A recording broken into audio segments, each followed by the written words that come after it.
Now what I mean by that is that you really would do better to practice doing your drawings in pencil first and make them smaller, the size of, you know, your hand is happy with. I've made them really big so that you could see them, and I did it straight away in pen. If you remember right back to the beginning of that, the turtle, I tried it in pencil first and you couldn't see it. So I've done them straight away in pen, but I'm not expecting you to. So what we're going to see is, like, in the end, we're going to use that circle. If you feel more comfortable drawing a circle in pencil, do that. So draw the circle and you'll see where it finishes there, and just choose then where you're going to do your tentacles, and remember they have to be 8. Okay, and the biggest thing is that it doesn't have to be perfect, because it could be moving in the water and you're also learning. So this is like that baguette shape. And if you prefer to just make that baguette shape, that oval, and then rub out the inside lines, you can do that too. And then the suckers are just little, like, you can practice by drawing a circle and then rubbing away the bottom of it.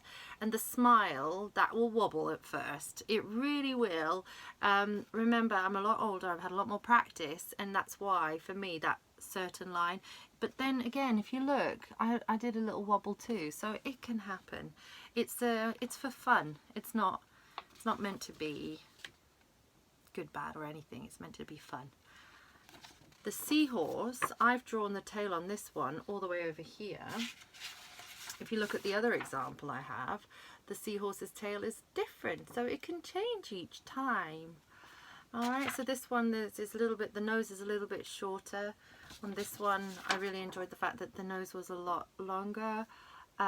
It looks, you know, they look like 2 different creatures, which is great, because they could be 2 different creatures. They don't have to always be the same. So the thing about this one is that as you get more proficient, as you get a little bit more practiced at it, you can draw the back of the seahorse without having to draw this. You can draw the ridges straight away. So you can take your pencil or your pen and just immediately put these little lines in there, and that will take them all the way around. Do you see what I mean? Now the thing about the clownfish is that you're gonna wobble. You're gonna forget where the lines go, and that's okay. So just give it a try. This is the hardest one out of all of them, the clownfish. Now when you're finished, tomorrow we're going to start working on our seascape, and I'll show you the last of the turtles that I'm going to do, and then we're going to start working on the environmental project. But what we're working towards is making a seascape like this one. So if you look at that, when I was saying you can draw it without having to draw the lines around it, that's what I'm basically hinting at, is that you cannot have those little lines in there. So when you draw it smaller, it kind of looks a little bit more fluid.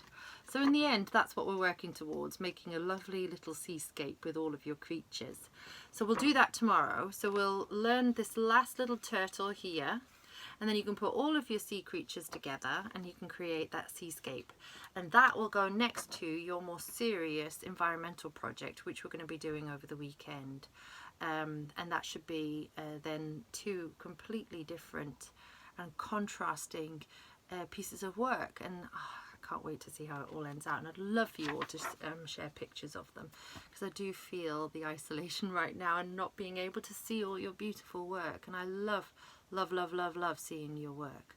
So there we go. So that's where we're up to now. So today, don't forget, I want to have you practicing your octopus, your seahorse, and your clownfish. Okay? Thank you, and I can't wait to see all your work. Bye bye.